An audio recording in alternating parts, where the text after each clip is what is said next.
Republic of Balochistan hashtag republic of Balochistan ఇప్పుడు మన దేశంలో ట్రెండింగ్. ఎందుకు?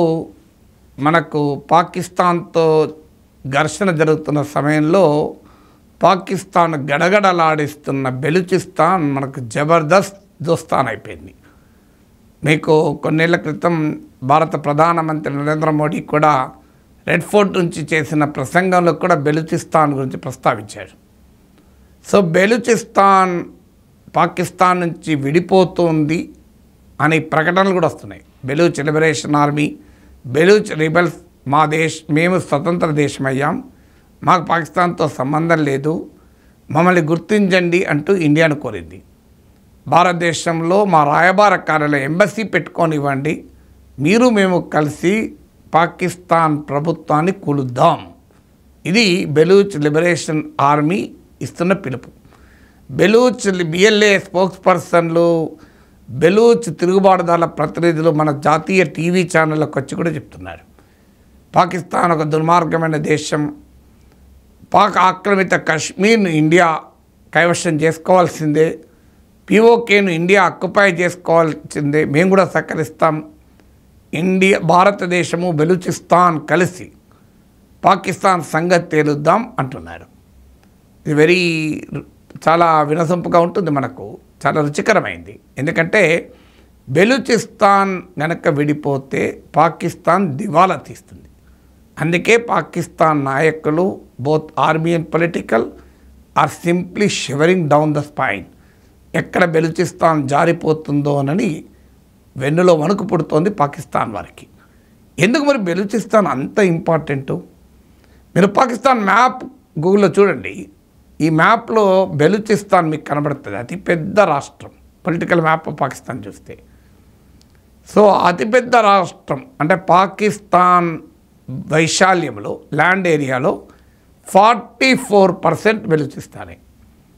ఇది మొదటి పాయింట్. అంటే బెలూచిస్తాన్ కనుక స్వతంత్ర దేశమైతే పాకిస్తాన్ భూభాగము సగానికి సగం తగ్గిపోతుంది. 1947లో పాకిస్తాన్ ఏర్పడింది. 1971లో ఈస్ట్ పాకిస్తాన్ బంగ్లాదేశ్గా ఏర్పడి పాకిస్తాన్ బద్దలైంది, ముక్కలైంది. ఇప్పుడు బెలూచిస్తాన్ కూడా వెళ్ళిపోతే పాకిస్తాన్ పనేంటి? సో ఇది మొదటి సమస్య. ఎందుకంటే బెలూచిస్తాన్ 1947లో పాకిస్తాన్లో లేదు, 1948లో బెలూచిస్తాన్ పాకిస్తాన్లో భాగమైంది. ఆనాటి నుంచి కూడా పోరాటం జరుగుతోంది, మేము పాకిస్తాన్లో భాగంగా ఉండం, మాది వేరే దేశంగా ఉండాలి అని. Captaincy is about making right decision whether on the field और ऑफ द फील्ड. इसलिए मैं कंट्री डिलाइट पर भरोसा करता हूँ. They deliver 100% pure buffalo milk to my doorstep by 7 AM. Don't just enjoy our matches, enjoy village fresh buffalo milk too. Download the Country Delight app. ఈ ఒక్కసారి గనక వెళ్ళిపోతే బెలూచిస్తాన్, పాకిస్తాన్ మళ్ళీ రెండు ముక్కలు, సగానికి సగం వర్టికల్ డివిజన్ అయిపోతుంది. రెండవది, ఒక్కసారి బెలూచిస్తాన్ వెళ్ళిపోతే అక్కడికి ఆగదు పని. వెంటనే నెక్స్ట్ ఖైబర్ పఖ్తూన్ఖ్వా, మేము కూడా వెళ్ళిపోతామంటారు. టెహ్రీక్-ఈ తాలిబాన్ పాకిస్తాన్ నుంచి విముక్తి ప్రకటించుకుంటామంటున్నారు. పఖ్తూనిస్తాన్ అన్న డిమాండ్ వస్తుంది. పంజాబ్కు సింధ్కు మధ్య వాటర్ ఇష్యూలో ఘర్షణ జరుగుతుంది. గ్రీన్ పాకిస్తాన్ ఇనిషియేటివ్ అని పంజాబీ ప్రావిన్స్కి చెందిన ఆర్మీ నాయకులు ప్రతిపాదిస్తున్నారు. ఎందుకంటే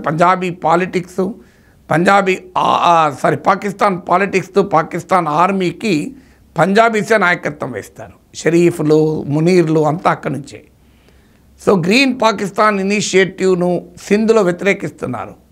సో సింధ్ రాష్ట్రానికి చెందిన బిల్వాల్ భుట్టో దాన్ని మేము ప్రభుత్వానికి మద్దతు ప్రసరించుకుంటామని హెచ్చరిస్తున్నాడు. నేను ఇదివరకు కూడా కోట్ చేశాను. డాన్ పత్రిక, పాకిస్తాన్ పత్రికలో జాహిద్ హుస్సేన్ అనే అతను ఫెడరేషన్ అండర్ స్ట్రెయిన్ అని రాసిన ఆర్టికల్లోనే మెన్షన్ చేశాడు. మీరు గూగుల్ ఒకటండి వస్తుంది. సో అందువల్ల ఇది రెండవ సమస్య. బెలూచిస్తాన్తో ఆగదు పాక్ విచ్ఛిన్నం. బెలూచిస్తాన్ గనక వేరైతే ఇక పాకిస్తాన్ కుక్కలు చింపిన విస్తరైతుంది. ఇది రెండవ సమస్య. మూడో సమస్య బెలూచీస్. పాకిస్తాన్లో అతిపెద్ద ఎథ్నిక్ గ్రూప్ ఇది. వీరి తర్వాత పఖ్తూన్స్ వస్తారు. బెలూచీలు మేము పాకిస్తాన్లో ఉండమంటున్నారు, పఖ్తూన్స్ మేము పాకిస్తాన్లో ఉండమంటున్నారు. అందుకే కదా తాలిబాన్కు పాకిస్తాన్కు మధ్య గొడవ, ఎందుకంటే తాలిబాన్ నాయకత్వం వహించేది పస్తూన్ జాతి వారు.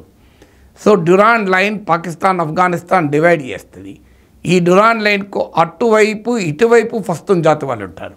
అందుకే ఆఫ్ఘనిస్తాన్ ఆ పస్తూన్ల నాయకత్వంలోని తాలిబాన్ నేతృత్వంలోని ఆఫ్ఘనిస్తాన్ డ్యూరాన్ లైన్ ఒప్పుకోవడం లేదు. అది మా ప్రధాన సమస్యగా ఉంది. అందువల్ల పాకిస్తాన్ జనాభాలో అతిపెద్ద జాతి ఆ దేశం నుంచి విడిపోతే దేశ సమైక్యత ఎంత ప్రమాదంలో పడుతుందో చూడండి. ఇది థర్డ్ ప్రాబ్లం. ఫోర్త్ ప్రాబ్లం, ఇప్పటిదాకా నేను జాగ్రఫీ చెప్పాను. పాకిస్తాన్ ఎకానమీ చూద్దాం. Balochistan is a mineral rich area. ఇక్కడ gold, copper, coal, oil, gas అన్నీ ఉన్నాయి. ఇవాళ పాకిస్తాన్కు ఇంధన అవసరాలు, ఎనర్జీ నీడ్స్లో అత్యధిక భాగం బెలూచిస్తాన్ నుంచే మీట్ అవుతుంది. అందువల్ల ఒక్కసారి ఇదొకటే కాదు, మీకు ఫ్రూట్స్, నట్స్ కూడా బెలూచిస్తాన్లోనే. అంటే Pakistan horticulture economy, fruit economy, horticulture economy కూడా బెలూచిస్తాన్ పైన ఆధారపడి ఉంటుంది. ఇప్పటికీ మనందరికీ తెలుసు పాకిస్తాన్ ఎంత అప్పుల ఊబిలో కూరుకుపోయింది. తాజాగా IMF నుంచి $1 బిలియన్ అప్పు తీసుకుంది. ఒక్కసారి బెలూచిస్తాన్ కనుక విడిపోతే ఖనిజ నిక్షేపాలు, విలువైన సంపద పాకిస్తాన్లో ఉండదు. ఇక పాకిస్తాన్కు మిగిలేది అప్పులే మిగులుతాయి. అందువల్ల ఇది ఫోర్త్ రీజన్. బెలూచిస్తాన్ గనక విడిపోతే పాకిస్తాన్ ఎకానమీ దివాలా తీస్తుంది. పాకిస్తాన్ యూనిటీ విచ్ఛిన్నం కావడమే కాదు, పాకిస్తాన్ ఆర్థిక వ్యవస్థ కూడా దివాలా తీస్తుంది. Just goes bankrupt. ఇది నాలుగవది. ఐదవది స్ట్రాటజిక్ ఇంపార్టెన్స్. మీకు బెలూచిస్తాన్ అరేబియన్ సీ వెంబడి పెద్ద తీర ప్రాంతం ఉన్న ఏరియా. ఒక్కసారి గనక ఈ అరేబియన్ సీ నుంచి బెలూచిస్తాన్ నుంచి మీకు ఇండియన్ ఓషన్ కూడా లింక్. ఒక్కసారి బెలూచిస్తాన్ గనక విడిపోతే పాకిస్తాన్కు access to Arabian sea limited అయిపోతుంది. దాంతో యాక్సెస్ టు ఇండియన్ ఓషన్ కూడా లిమిటెడ్ అవుతుంది. అందువల్ల ఇది స్ట్రాటజిక్గా కూడా ప్రమాదం. పాకిస్తాన్ బెలూచిస్తాన్లోనే గ్వాదర్ పోర్ట్ ఉంది. ఇది పాకిస్తాన్లో చైనా సహకారంతో నిర్మిస్తున్న అతిపెద్ద port. China Pakistan economic corridor ఈ బలూచిస్తాన్ ద్వారానే వెళ్తుంది. దానికి కారణం బెలూచిస్తాన్లో ఉన్న మినరల్ వెల్త్ ఒక కారణమైతే బలూచిస్తాన్కున్న కోస్టల్ ఏరియా మరో కారణం. ఎందుకంటే చైనా పాకిస్తాన్ ఎకనామిక్ కారిడార్ సీపెక్ ఏంటి, ల్యాండ్ అండ్ వాటర్ ద్వారా ఉండే ఒక పెద్ద ట్రాన్స్పోర్ట్ నెట్వర్క్ను ప్రపంచంలో ట్రేడ్ నెట్వర్క్ వస్తుంది. అంటే ల్యాండ్ అండ్ రైల్, షిప్స్, అన్ని రకాల నావిగేషన్ కలుపుతూ. అందువల్ల మీకు మినరల్ వెల్త్ ఉండడమే కాదు, it's a very important coastal link కూడా. ఎందుకంటే ప్రపంచ వాణిజ్యంలో అత్యధిక గణనీయమైన భాగం, a significant portion of global trade మీకు ఓషన్ ద్వారా జరుగుతుంది. అందువల్ల ఓషియానిక్ యాక్సెస్ అనేది చాలా చాలా కీలకం ట్రేడ్ పవర్ ఎమర్జ్ కావాలంటే. అందుకే సీపెక్ అనేది కోసమే చైనా ప్రస్తుతం పాకిస్తాన్లోని బెలూచిస్తాన్లో ఉన్న గ్వాదర్ పోర్ట్ అనేది నిర్మిస్తుంది. ఒక్కసారి బెలూచిస్తాన్ కనుక వెళ్ళిపోతే ఏమవుతుంది, పాకిస్తాన్కున్న గ్వాదర్ పోర్ట్ కాస్త వెళ్ళిపోతుంది. ఇక బెలూచిస్తాన్కు Afghanistan, Iran border countries.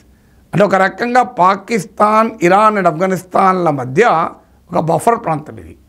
So దీని వల్ల కూడా మీకు ఈ జియో స్ట్రాటజిక్ ఇంపార్టెన్స్ కూడా పెరుగుతుంది. ఒక మాటలో చెప్పాలంటే బెలూచిస్తాన్ గనక పాకిస్తాన్ నుంచి వెళ్ళిపోతే దేశ విచ్ఛిన్నం మరింత బలపడుతుంది. పాకిస్తాన్ విచ్ఛిన్నం బలపడుతుంది. పాకిస్తాన్ ఎకానమీ దివాలా తీస్తుంది. పాకిస్తాన్కున్న జియో స్ట్రాటజిక్ ప్రాధాన్యత దెబ్బతింటుంది. అందుకే పాకిస్తాన్ సైన్యము, పాకిస్తాన్ ప్రభుత్వము బెలూచిస్తాన్ లిబరేషన్ పట్ల అంత భయపడుతుంది. కానీ ఏం చేస్తుంది పాకిస్తాన్? బెలూచిస్తాన్లోమో gold, copper, fruits, nuts, coal, oil, gas మొత్తం వెల్త్ అంతా బెలూచిస్తాన్లో ఉంది. కానీ పాకిస్తాన్లోని పూరెస్ట్ ప్రాంతం బెలూచిస్తాన్.